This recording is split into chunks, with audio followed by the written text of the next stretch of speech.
کون سا والا ترجمہ کروں؟ دونوں ہے نا؟ تو اس کا سیدھا سا ترجمہ یہ سمجھ لیجئے کہ اللہ کا ولی اللہ کا دوست ہوتا ہے۔ اللہ کا ولی، اللہ کا ولی اللہ کا، عربی لغت میں ولی کا معنی ہے دوست، ولی کا معنی رفیق و شفیق، ولی کا معنی اشارہ کرنے والا، ولی کا معنی اپنی بات کو منوانے والا۔ آج ہم اہل سنت والجماعت ہیں، ہمارا عقیدہ ہے کہ اللہ نے اپنے ولیوں کو، ولی یعنی اللہ کا ولی اللہ کا دوست، اللہ کا ولی اللہ کا ولی، تو اللہ نے اپنے ولیوں کو یعنی دوستوں کو اتنا پاور دیا ہے، اتنی اتھارٹی دی ہے، اتنا اختیار دیا ہے کہ اللہ کا ولی ایک ناممکن کام کو بھی ممکن بنا سکتا ہے۔ ٹھیک؟ اللہ نے اپنے دوستوں کو اتنا اختیار دیا ہے کہ اللہ کا ولی ایک امپاسبل چیز کو بھی پاسبل کر سکتا ہے، ایک اسمبھو چیز کو بھی سمبھو بنا سکتا ہے۔ اور قسم خدا کی اسی عقیدے کی بنیاد پر ہم جبل پور کی دھرتی پر سرکار شہید ملت کے آستانے پر اپنے سر کو جھکانے جاتے ہیں کہ قسم خدا کی اگر ایک مرتبہ شہید ملت نے ہماری حاضری کو قبول کر لیا تو دونوں جہان میں ہمارا بیڑا پار ہو جائے گا، دونوں جہان میں ہمارا بیڑا پار ہو جائے گا۔ ٹھیک؟ لیکن لوگ کہتے ہیں بھائی ہم کیسے مان لیں کہ اللہ نے اپنے ولیوں کو کوئی الگ سے پاور دیا ہے، کوئی الگ سے اتھارٹی دی ہے، کوئی الگ سے طاقت دی ہے؟ بھائی اللہ کا ولی ہے، ہماری طرح کھاتا ہے، ہماری طرح پیتا ہے، ہماری طرح چلتا ہے، ہماری طرح اٹھتا ہے، ہماری طرح بیٹھتا ہے۔ ہم کیسے مانیں کہ اللہ نے اس کو کوئی الگ سے پاور دیا ہے، کوئی الگ سے اتھارٹی دی ہے؟ تو ہم نے کہا دیکھو ولی کا معنی کیا ہوتا ہے؟ ولی کا معنی اللہ کا ولی، اللہ کا ولی، اللہ کا ولی، اللہ کا دوست، اللہ کا دوست۔ اب دیکھیے دنیا ہے نا، اگر کوئی پنچ کا دوست ہو جائے تو اس کا پاور بڑھ جاتا ہے کہ نہیں؟ اگر کوئی ایم ایل اے کا دوست ہو جائے اس کے پاور کا کیا کہنا؟ اگر کوئی سانسد کا دوست ہو جائے اس کے اختیار کا کیا کہنا؟ اگر کوئی مکھ منتری کا دوست ہو جائے اس کا پاور کتنا بڑھ جاتا ہے؟ اگر کوئی پردھان منتری کا دوست ہو جائے اس کے اختیار کا کیا کہنا؟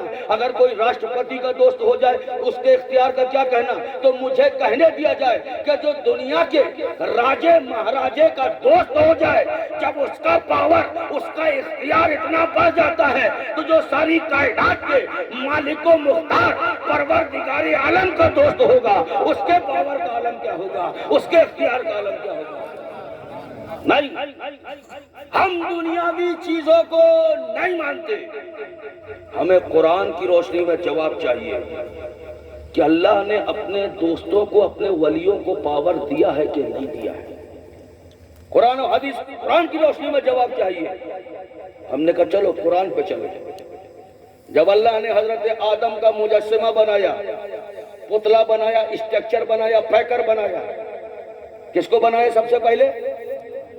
ارے بولیے نا، جب انسان کو پیدا کرنا چاہا سب سے پہلے اللہ نے کس کو بنایا؟ حضرت آدم کو۔ تمام فرشتوں کو حکم دیا کہ سجدہ تعظیمی کرو، تمام فرشتوں نے کیا، شیطان نے، اللہ نے اپنی بارگاہ سے نکال دیا۔ تو کیا شیطان چپ چاپ سر جھکا کے چلا گیا؟ نہیں، اے اللہ تو مجھے اپنی بارگاہ سے نکال رہا ہے، نکال دے، لیکن مجھے اتنا پاور دے، اتنا اختیار دے، اتنی اتھارٹی دے کہ میں تیرے بندے کو جہاں چاہوں، جب چاہوں، جیسے چاہوں، جس طرح چاہوں بہکا سکوں۔ تو اللہ نے فرمایا جا جا، میں نے تجھے پاور دیا، اختیار دیا، اتھارٹی دی، تو میرے بندے کو جہاں چاہے، جب چاہے، جیسے چاہے بہکائے، لیکن یاد رکھنا جو میرا نیک بندہ ہوگا وہ کبھی تیرے کہنے پہ نہیں آئے گا، وہ کبھی تیرے کہنے پہ تو مجھے یہاں سوالیہ نشان لگا کر پوچھتا ہوں کہ اے دنیا والوں، جب پروردگار عالم اپنی بارگاہ کے مردود کو، اپنی بارگاہ کے دشمن کو جب اتنا پاور دیتا ہے، جب اتنا پاور دیا ہے تو اپنے دوستوں کو کتنا پاور دیا ہوگا، تو دوستوں کو کتنا عطا کیا ہوگا۔ آؤ آؤ، اگر اللہ کے ولی کا پاور دیکھنا ہے، آؤ آؤ، اگر اللہ کے ولی کا اختیار دیکھنا ہے تو بغداد کی سرزمین پر چلتے ہیں۔ جھوم کے بول دو، ارے دونوں ہاتھوں کو فضا میں لہرا کے بول دیجئے، اللہ کے ولی کا پاور دیکھنا ہے، بغداد کی سرزمین چلو۔ آج تک بغداد کی سرزمین گواہ ہے، میرے غوث اعظم ہے۔ جھوم کے بول دیجئے، یہ جشن غوث اعظم ہے نا، میرے غوث اعظم ہے، جمعہ کا خطبہ دے رہے ہیں، فرماتے ہیں اے لوگوں میرا نبی شان والا ہے۔ ارے جھوم کے بول دیجئے، میرا نبی، میرا نبی، میرا نبی۔ سرکار غوث اعظم فرما رہے ہیں اے لوگوں میرا نبی شان والا ہے۔ ایک عیسائی وہاں سے گزر رہا تھا، رک گیا، کہتا ہے عبد القادر تم اپنے نبی کی بڑی تعریف کرتے ہو، میرا نبی شان والا، میرا نبی شان والا، میرا نبی شان والا۔ ارے بتا، تیرے نبی نے کبھی کوئی مردہ بھی زندہ کیا؟ ہمارے عیسیٰ علیہ السلام انہوں نے تو ہزاروں مردے زندہ کیے، تمہارے نبی نے کوئی مردہ بھی زندہ کیا ہے؟ بس رٹ لگا کے رکھی ہے میرا نبی شان والا، میرا نبی شان والا، میرا نبی شان والا۔ قربان جاؤ میرے غوث اعظم پر۔ میرے غوث اعظم نے ایک نگاہ اٹھا کر اس کی طرف دیکھا اور فرمایا سن، میں نبی تو نہیں لیکن مدینے والے کے غلاموں کے غلاموں کے غلاموں کے غلاموں کا غلام ہوں۔ ارے مجھے لے چل اسی وقت، میں ابھی مردے کو زندہ کروں گا، میں ابھی مردے کو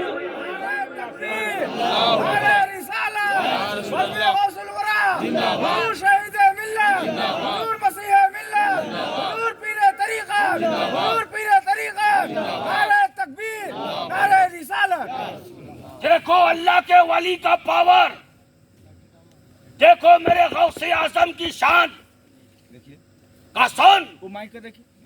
میں نبی تو نہیں، میں نبی تو نہیں لیکن مدینے والے کے غلاموں کے غلاموں کے غلاموں کے غلاموں کا غلام ہوں، مجھے لے چل اسی وقت، میں ابھی مردے کو زندہ کروں گا۔ آج تک بغداد کی تاریخ گواہ ہے، میرے غوث اعظم ممبر سے نیچے اترے، مسجد سے باہر آئے، لوگوں نے کہا سرکار جمعے کا وقت جا رہا ہے، سرکار جمعے کا وقت جا رہا ہے۔ میرے غوث اعظم فرماتے ہیں خاموش، وقت کی نبض میرے ہاتھ میں ہے۔ اللہ دیکھو اللہ کے ولی کا پاور، میرے غوث اعظم کی شان کا خاموش، وقت کی نبض میرے ہاتھ میں ہے۔ بہجت الاسرار میں آیا ہے کہ سرکار غوث اعظم کا دربار لگا ہوا ہے، سرکار غوث اعظم کا دربار لگا ہوا ہے، سرکار غوث اعظم کے مریدین بیٹھے ہوئے ہیں۔ ایک شخص سفید کرتا، سفید پاجامہ، سفید ٹوپی لگائے ہوئے سرکار غوث اعظم کے دربار میں دروازے سے داخل ہوا، ڈائریکٹ داخل ہو گیا، سرکار غوث اعظم کے سامنے آ کر کھڑا ہو گیا، السلام علیکم۔ غوث اعظم نے نگاہ اٹھا کر دیکھا، علیہ السلام، کہا حضور آنے کی اجازت چاہتا ہوں۔ غوث اعظم نے سر سے لے کر پیر تک اس کو دیکھا، کہا اجازت ہے، تو بجائے بیٹھنے کو وہ باہر چلا گیا۔ مریدین اس وقت کچھ نہیں کہا کرتے تھے، جب دیکھتے غوث اعظم جمال کی حالت میں ہے، اچھے سے سب سے بات چیت کر رہے ہیں، اس وقت لوگ کوشچن کر لیتے ہیں۔ جب شام کے وقت غوث اعظم اچھے موڈ میں، اچھے مزاج میں ہے، مریدین نے کہا حضور سمجھ میں نہیں آیا، لوگ دروازے سے داخل ہوتے ہیں تو اجازت لیتے ہیں اور اجازت جب مل جاتی ہے تو بیٹھ جاتے ہیں، لیکن سرکار وہ شخص جو دن میں آیا تھا، سفید ٹوپی سفید کرتا والا، وہ ڈائریکٹ اندر داخل ہو گیا، آپ کے سامنے آ کر کھڑا ہوا، سلام کیا، آپ نے سلام کا جواب دیا، کہا حضور آنے کی اجازت چاہتا ہوں۔ آپ نے سر سے لے کر پیر تک اسے دیکھا، بجائے وہ بیٹھنے کے باہر چلا گیا۔ یہ مسئلہ سمجھ میں نہیں آیا۔ میرے غوث اعظم مسکرانے لگے، فرماتے بتاؤ آج دن کون سا ہے؟ کہا حضور جمعرات ہے۔ میرے غوث اعظم نے فرمایا وہ جمعے کا دن تھا، میری بارگاہ میں اجازت لینے کے لیے آیا تھا۔ یاد رکھو ہر صدی، ہر سال، ہر مہینہ، ہر ہفتہ، ہر دن، ہر گھنٹہ، ہر منٹ، ہر سیکنڈ پہلے غوث اعظم کی بارگاہ میں اجازت لیتا ہے، اس کے بعد دنیا میں آیا کرتا ہے، اس کے بعد دنیا میں آیا کرتا ہے۔ میرے غوث اعظم ممبر سے نیچے اترے، مسجد سے باہر آئے، لوگوں نے کہا حضور جمعے کا وقت جا رہا۔ خاموش، وقت کی نبض میرے ہاتھ میں ہے۔ میرے غوث اعظم مسجد سے باہر نکلے، اے عیسائی پتا کس قبرستان چلنا ہے؟ ارے جھوم کے بول دو شان دیکھو میرے غوث اعظم کی، بتا کس قبرستان چلنا ہے؟ کہو بہت پرانا بہت بڑا قبرستان۔ میرے غوث اعظم آگے آگے، پیچھے پیچھے عیسائی چل رہا ہے، آگے آگے میرے غوث اعظم جھومتے ہوئے چلے جا رہے ہیں۔ تماشا دیکھو، جواب دینے والا ڈرتا ڈرتا پیچھے پیچھے جاتا ہے، سوال کرنے والا آگے آگے اکڑ کر جاتا ہے، لیکن میرے غوث اعظم آگے آگے جھومتے ہوئے چلے جا رہے ہیں، پیچھے پیچھے عیسائی چلا جا رہا ہے۔ جب قبرستان پہنچ گئے، میرے غوث اعظم فرماتے بتا اے عیسائی دیکھ یہ اتنا بڑا قبرستان ہے، بتا اس میں کس مردے کو زندہ کر؟ پاور دیکھو میرے غوث کا، اختیار دیکھو اللہ کے ولی کا۔ اے عیسائی دیکھ یہ اتنا بڑا قبرستان، بتا اس میں کس مردے کو زندہ کر دوں؟ اس نے پوری قبرستان میں اچھی طرح دیکھا، ایک ایسی قبر، اتنی پرانی قبر جو ایک دم نشان تک مٹ گیا تھا، ایک ڈنڈی لگی تھی لکڑی، جس سے یہ پتا چلتا تھا کسی زمانے میں یہ قبر رہی ہوگی۔ خوش ہو گیا، کہا یہ عبد القادر اگر اس مردے کو زندہ کر دو تو جانو، یہ عبد القادر اگر اس مردے کو زندہ کر دو تو جانو، قربان جاؤ۔ میرے غوث اعظم نے ایک نگاہ اٹھا کر اس قبر کی طرف دیکھا اور فرمایا سن اے عیسائی سن، اسے مرے 1 صدی گزر چکی ہے، اسے مرے 100 سال گزر چکے ہیں، یہ ایک میراثی تھا، بین بجاتا تھا۔ ارے قربان جاؤ میرے غوث اعظم پر کہ یہاں تو مردے کو زندہ کرنے کی بات ہو رہی ہے، لیکن میرا غوث مردے کا اتہاس بتائی دے رہا ہے، مردے کی ہسٹری دیکھ اسے مرے 100 سال گزر چکے ہیں، اسے مرے 1 صدی گزر چکی ہے، یہ ایک میراثی تھا، بین بجاتا تھا۔ ارے اب بتا اسے بین بجاتا ہوا کھڑا کر دوں یا ایسے ویسے ہی کھڑا کر دوں؟ اب اس نے سوچا اچھا پوائنٹ ہاتھ لگ گیا ہے، ٹھیک ہے یہ میراثی ہوگا، بین بجاتا ہوگا، لیکن جب مرا ہوگا تو گھر والوں نے اسی قبر کے اندر بین تھوڑی رکھی ہوگی، اور ایسا کوئی نیم ہے ہی نہیں ہے کہ اگر کوئی مستری ہے تو اسی قبر کے اندر پانا پنچس رکھا جائے، ایسا ہے نہیں ہے نا، یہاں بھی نہیں ہے نا۔ اس نے فوراً کہا یہ عبد القادر اگر بین بجاتا ہوا کھڑا کر دو تو جانو۔ قربان جاؤ، آج تک بغداد کا اتہاس گواہ ہے، میرے غوث اعظم آگے بڑھے، قبر میں ایک ٹھوکر ماری اور فرمایا قم باذن اللہ، کھڑا ہو جا اللہ کے حکم سے۔ اسی وقت مردہ بین بجاتا ہوا کھڑا ہو جاتا ہے، مردہ بین بجاتا ہوا کھڑا ہو جاتا ہے۔ تو مجھے کہنے دیا جائے کہ جب ان کے گدا بھر دیتے ہیں شاہان زمانہ کی جھولی، ارے محتاج کی جب یہ حالت ہے، مختار کا عالم کیا ہے؟ جھوم کے بول دیجئے۔ دیکھیے میں آگے بڑھنا نہیں چاہتا ورنہ غوث اعظم کے اوپر چلتے رہیے، پوری رات بھی جائے گی، ٹھیک ہے، لیکن ایک چیز چھوٹی سی اشارہ دوں گا، لاسٹ کر رہا ہوں۔ غوث اعظم اللہ نے یہ کمال عطا کیا، ٹھیک ہے۔ کون غوث اعظم؟ جنہوں نے 12 سال کی ڈوبی ہوئی کشتی کو زندہ سلامت باہر نکال دیا، ہے نا؟ کون غوث اعظم؟ یہ وہ غوث اعظم ہے جو فرماتے ہیں میں ساری دنیا کو ایسے دیکھتا ہوں جس طرح ہتھیلی پہ رائی کا دانہ رکھ کر رائی کے دانے کو دیکھا جاتا ہے۔ کون غوث اعظم؟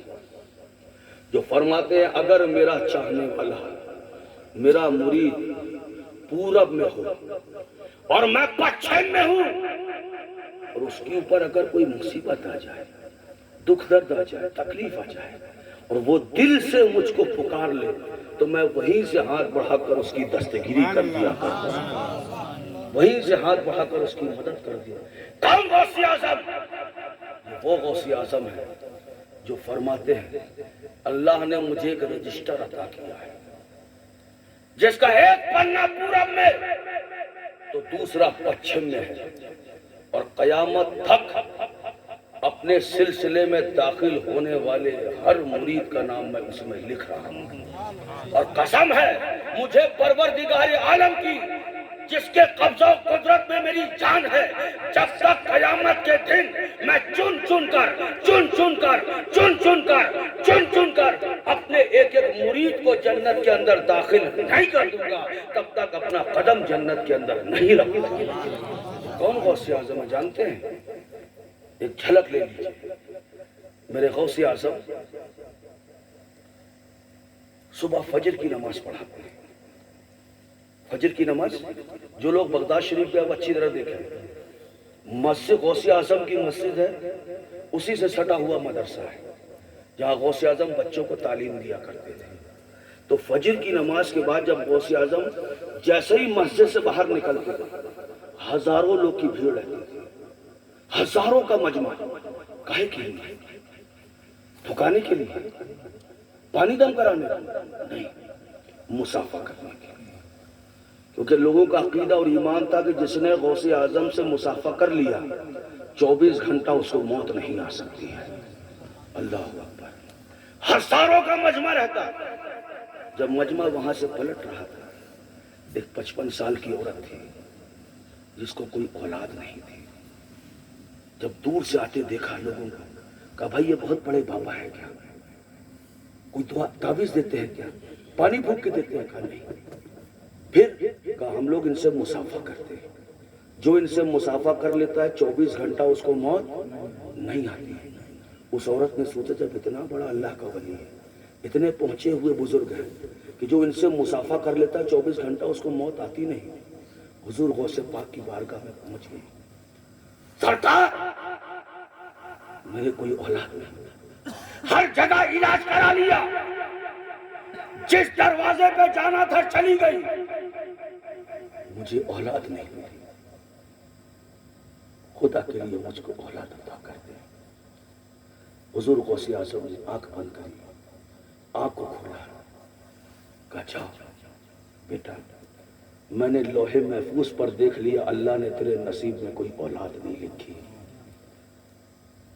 اس عورت نے قدموں کو پکڑ لیا، کہا حضور اگر اللہ نے میرے نصیب میں اولاد لکھی ہوتی تو میں آپ کے پاس آتی کاہے کے لیے؟ میں تو جانتی ہوں میرے نصیب میں نہیں، لیکن اتنا بھی یقین ہے کہ آپ مجھے اولاد دلا سکتے ہیں۔ پکڑ لیا پیر، رونے لگی، اتنا روئی کہ سرکار غوث اعظم کو رحم آ گیا۔ آپ نے فرمایا جا تجھے اولاد ہو جائے۔ ارے جھوم کے بول دو، ارے غوث اعظم کی شان تو دیکھو پہلے، جا اولاد ہو جائے۔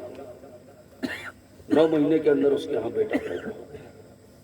جب 9 مہینے کے اندر اس کے ہاں بیٹا پیدا ہو گیا، اتنی خوش، جس عورت کو جو 55 سال اولاد کے لیے ترسی ہو، اور 56 سال کی عمر میں جس کو اولاد ملی ہو،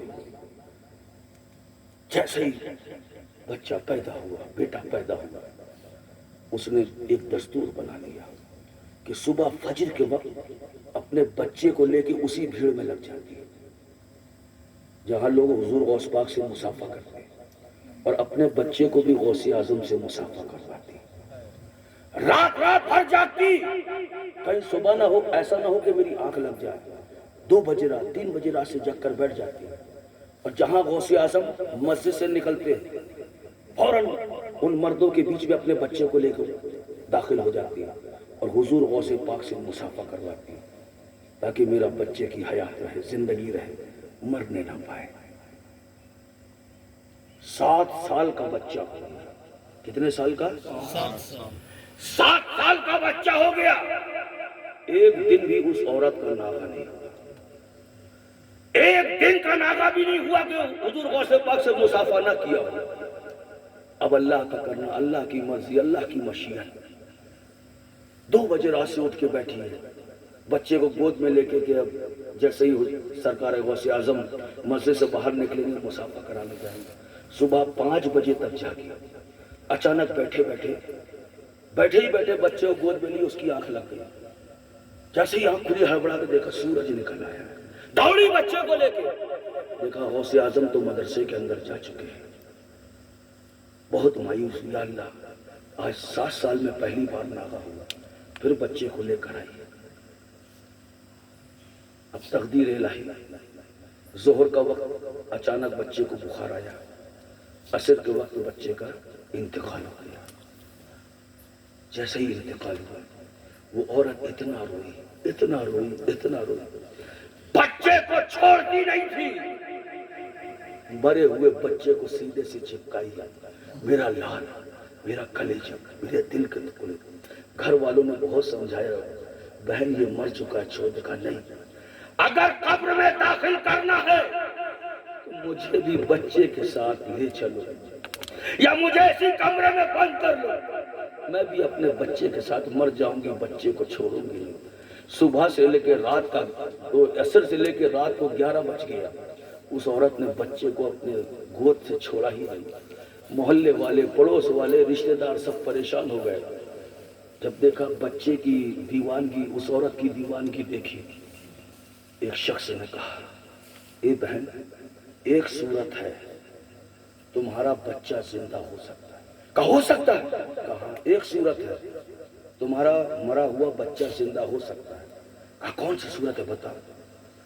کہا حضور غوث اعظم جب صبح فجر کے بعد مسجد سے نکلتے ہیں اور مدرسے میں جا کر بچوں کو تعلیم دیتے ہیں، پڑھاتے ہیں، اس وقت اگر کوئی بچہ سبق یاد نہیں کرتا تو غوث اعظم کو جلال آ جاتا ہے، اور جیسے ہی آپ کو جلال آتا ہے فرماتے ہیں موتو، مر جاؤ، تو سارے بچے مر جاتے ہیں، ان کی لاشیں پڑی رہتی ہیں۔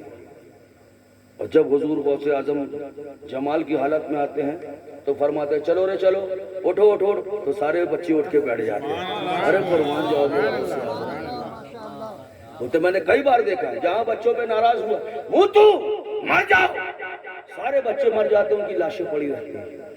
جب جمال میں آتے ہیں فرماتے ہیں چلو رے چلو، اڑ جاؤ اڑ جاؤ اڑ جاؤ، اور سارے اٹھ کے بیٹھ جاتے ہیں۔ تو ایک صورت ہے کہ تم رات کے وقت جا کر غوث اعظم کے مدرسے کے پیچھے والے دروازے کی طرف پیچھے جا کے چھپ جاؤ، اور جب حضور غوث اعظم فجر کی نماز کے بعد بچوں کو پڑھانے کے لیے آئیں گے، جب کوئی بچہ سبق یاد نہیں کرے گا آپ جلال میں آئیں گے اور فرمائیں گے مر جاؤ، اور جب سارے بچے مر جائیں، ان کی لاشیں پڑی رہیں، اسی بیچ میں تم اپنے بچے کو بھی پھینک دینا۔ اور جب حضور غوث اعظم جمال کی حالت میں آئیں گے، کہیں گے چلو رے چلو اٹھو، تو سارے بچے اٹھیں گے، تمہارا بچہ بھی ساتھ مڑ جائے گا۔ ہاں یہ تو بہت اچھی ترکیب۔ رات کو 2 بجے سے آ کے وہاں پہ کھڑی ہو گئی، چھپ کے کھڑی ہو گئی۔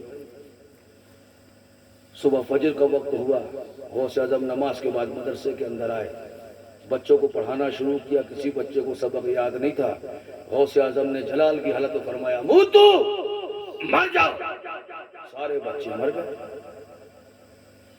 جب غوث اعظم، تو اس عورت نے فوراً دیکھا بچوں کی لاشیں پڑی ہیں، اپنے بچے کو لیا، جلدی سے سرکا دیا انہی بچوں کے پیچھے۔ پھر غوث اعظم جب حالت جمال میں آیا، چلو رے چلو، اڑ جاؤ اڑ جاؤ اڑ جاؤ اڑ جاؤ، تو سارے بچے تو اڑ گئے، لیکن وہ عورت کا بچہ ویسے ہی مرا پڑا، وہ نہیں اٹھا۔ وہ عورت فوراً اندر آئی، اپنے بچے کو گود میں اٹھایا، غوث اعظم کی بارگاہ میں، اے غوث اعظم یہ کون سا انصاف ہے؟ آپ نے سارے بچوں کو زندہ کیا، ہمارے بچہ تو ویسے ہی مرا پڑا ہے، جب سب کو زندہ کیا اس کو زندہ کیوں نہیں کیا؟ میرے غوث اعظم فرماتے ہیں اے بیٹا، جن بچوں کو میں نے مارا تھا ان بچوں کو میں نے زندہ کر دیا ہے، جن بچوں کو میں نے مارا ان بچوں کو میں نے زندہ کر دیا۔ تیرے بچے کو میں نے نہیں مارا، بلکہ وہ رب کی مرضی سے مرا ہے، وہ مشیت الہی سے مرا ہے نا، میں اس کو زندہ نہیں کروں گا۔ اس عورت نے دیکھا کہ ہم تو پھنس گئے، وہیں حضور غوث اعظم کے قدموں کو پکڑ لیا.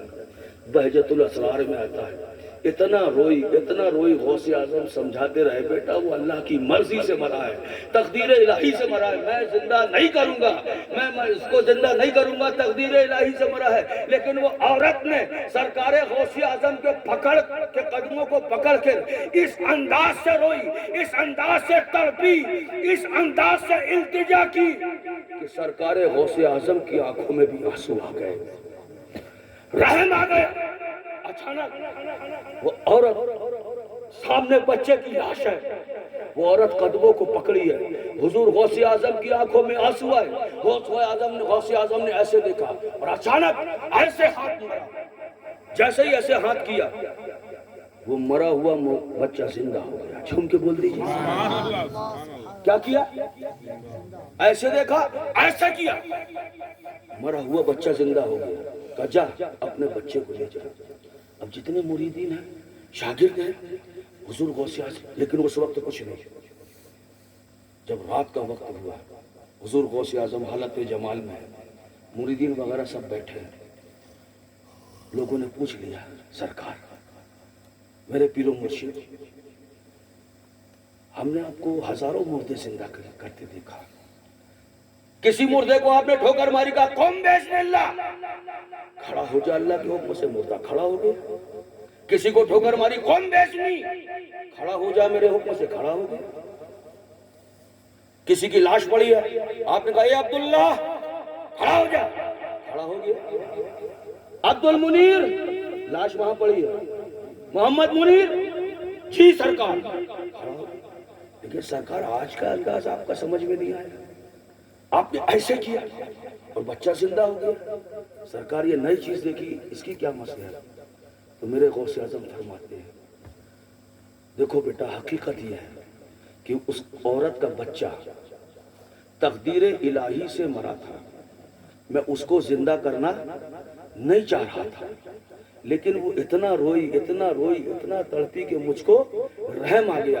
تو میں نے آسمان کی طرف آنکھ اٹھا کے دیکھا, تو میں نے دیکھا کیا کہ ملک الموت روحوں کو لے کر آسمان کی طرف جا رہا ہے.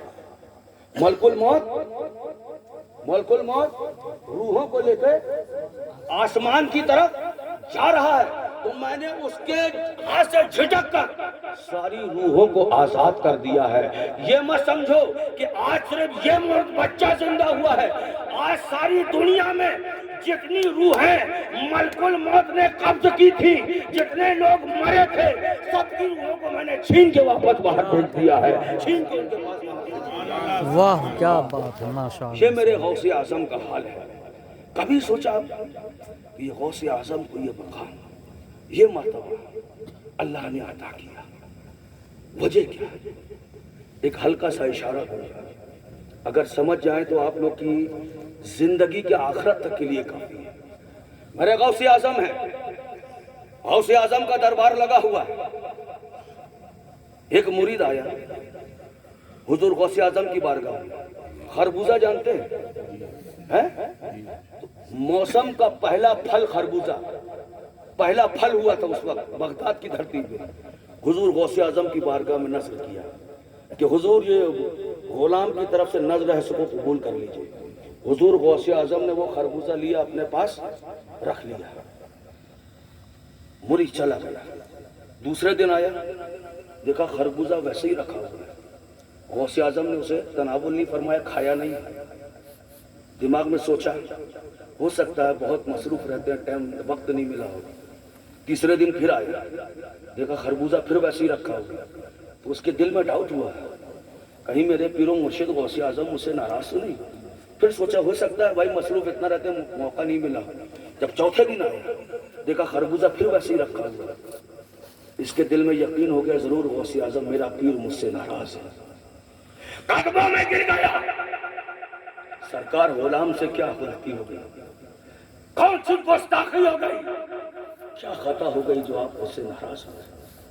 میرے غوث اعظم نے فرمایا میں تجھ سے ناراض نہیں, میں تجھ سے ناراض کہوں. کہا حضور, کہا تجھے کیسے پتا میں تجھ سے ناراض؟ کہا حضور یہ خربوزہ میں آپ کو 3 دن پہلے دے کر گیا, لیکن آج تک آپ نے اس کو تناول نہیں فرمایا. اس وجہ سے میرے دل میں شبہ ہوا کہ آپ مجھ سے ناراض ہوں. میرے غوث اعظم فرماتے میری مرید میں تجھ سے ناراض نہیں ہوں، بلکہ جب سے تو یہ خربوزہ دے کر مجھ کو گیا ہے تب سے لے کر آج تک میں حدیثوں پہ حدیثیں پلٹ رہا ہوں تاکہ کسی حدیث میں مجھے یہ مل جائے کہ میرے نبی نے خربوزہ کس طرح کاٹا تھا، تاکہ اس طرح میں کاٹوں. یہ پتہ چل جائے کس طرح میرے نبی نے خربوزہ کھایا تھا تاکہ اس طرح میں اس کو کھاؤں. اللہ اکبر. جو غوث اعظم خربوزہ کاٹنے میں اور کھانے میں رسول پاک کی ایسی اتباع کر رہے ہیں تو زندگی کے اور امور میں کس طرح اتباع کرتے ہوں گے. اللہ تعالی ہم سب کو بھی رسول پاک کی اتباع کرنے کی توفیق عطا فرمائے.